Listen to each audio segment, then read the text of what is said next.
আচমকা ফুলহারা নদীর দাপটে তলিয়ে গেল একাধিক গাড়ি। মুহূর্তের মধ্যে নিশ্চিহ্ন হয়ে গেল কয়েকশো মিটার নদী পার। বাঁধে ছুঁয়ে বইছে এখন ফুলাহার। আর এমন পরিস্থিতিতে ব্যাপক চাঞ্চল্য মালদার মানিকচক ব্লকের মথুরাপুর শঙ্করটোলা ঘাট এলাকায়। স্থানীয়দের মতে প্রশাসনের অবহেলায় বাড়িঘর হারাতে বসেছে বহু পরিবার। আর বাঁধ ভাঙলে গোটা মানিকচক ব্লক এলাকা প্লাবিত হবে। এই দুর্যোগে আতঙ্ক পরিস্থিতির সৃষ্টি হয়েছে মথুরাপুর এলাকা জুড়ে। নদীর জলস্তর বৃদ্ধি পেলেও এমন ভাঙন আগে দেখেনি এই এলাকার বাসিন্দারা। নদীর তীরবর্তী এলাকায় রাখা ছিল দুটি ট্রাক্টর, একটি স্করপিও এবং একটি বুলেরো গাড়ি। ভাঙনের তীব্রতা এতটাই, মুহূর্তের মধ্যে নদী গর্ভে সেই যানবাহনগুলো তলিয়ে গেছে। নদী একেবারে বাড়িঘরগুলো গিলে খাচ্ছে। প্রশাসনের বিরুদ্ধে নজরদারির অভাবের সাথে অবহেলার অভিযোগ তুলছেন স্থানীয়রা। ইতিমধ্যে ভাঙনের বেশ কয়েকটি বাড়িঘর ক্ষতিগ্রস্ত হয়েছে।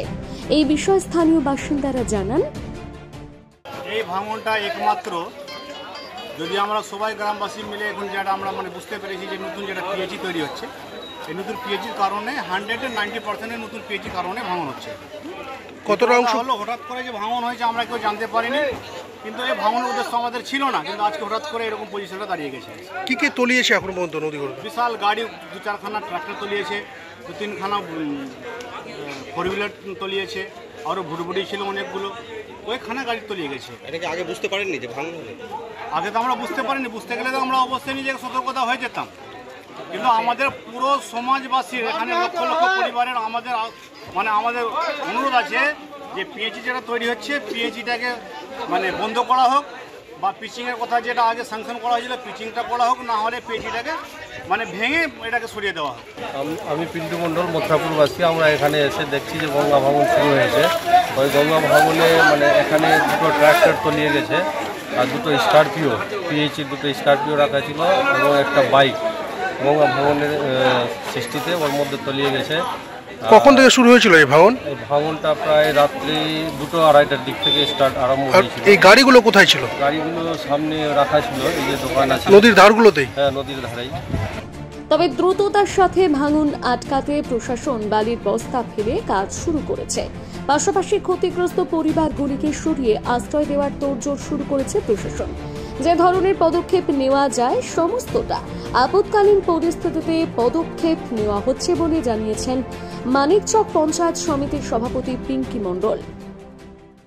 3টে নাগাদ এখানে কিছু এরিয়া শঙ্করটোলা ঘাট যেটা আছে আমাদের আর পাঠানপাড়া এরিয়া জুড়ে কিছুটা এরিয়া বসে গেছে। প্রায় 5টা বাড়ি এবং ট্রাক্টর ছিল, বুলেরো ছিল, সমেত বসে গেছে। এখনও ট্রাক্টর খোঁজাখুঁজি চলছেই।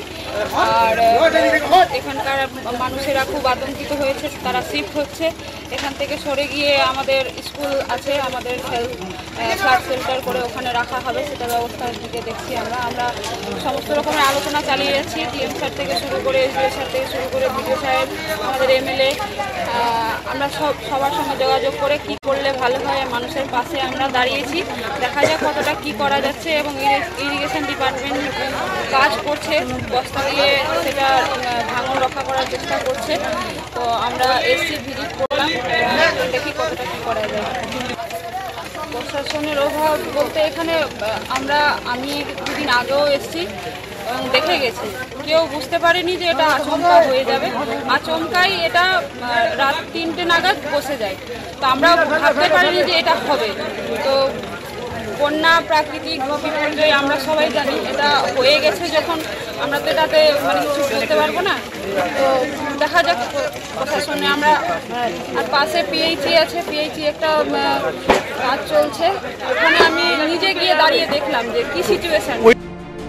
মালদা থেকে পরিতোষ সরকারের প্রতিবেদন, নিউজ টুডে।